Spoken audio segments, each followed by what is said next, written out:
Ngayong araw mga kaisda, ang gagawin natin ay magtatanim tayo ng mga aquatic plants dito sa ating isdaan. Dahil meron akong hawak na maliit na palanggana na lalagyan natin ng lupa.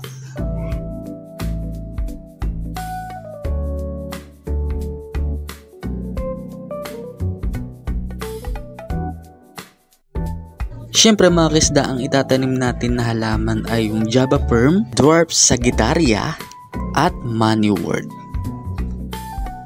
Siyempre mga kaisda, sa mga oras nito ay pinupuno lang natin ng lupa yung ating palanggana na 2 peraso.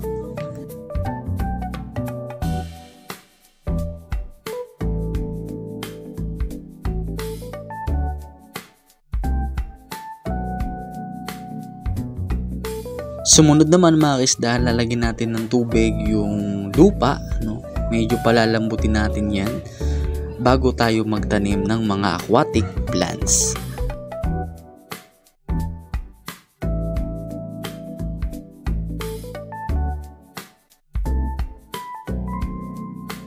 At yun nga mga kaisda, sinisumulan ko na ng tamnan yung ating lupa ng Dwarf Sagittaria. So yan yung itsura ng Dwarf Sagittaria mga kaisda. Ayan, meron siyang ugat. Ayan, ilulubog mo lang siya dyan. Ayan. So ganyan yung process natin paano magparami ng Dwarf Sagittaria.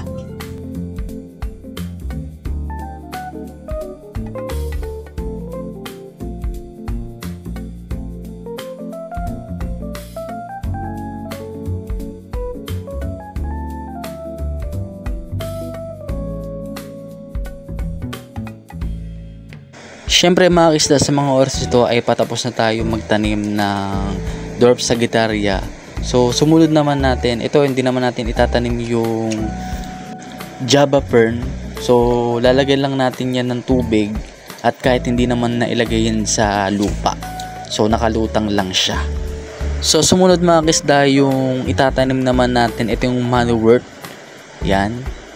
So ilulubog lang din natin yan dyan sa lupa. Yan. So ganyan lang din yung ginagawa ko para dumami yung ating Moneywort.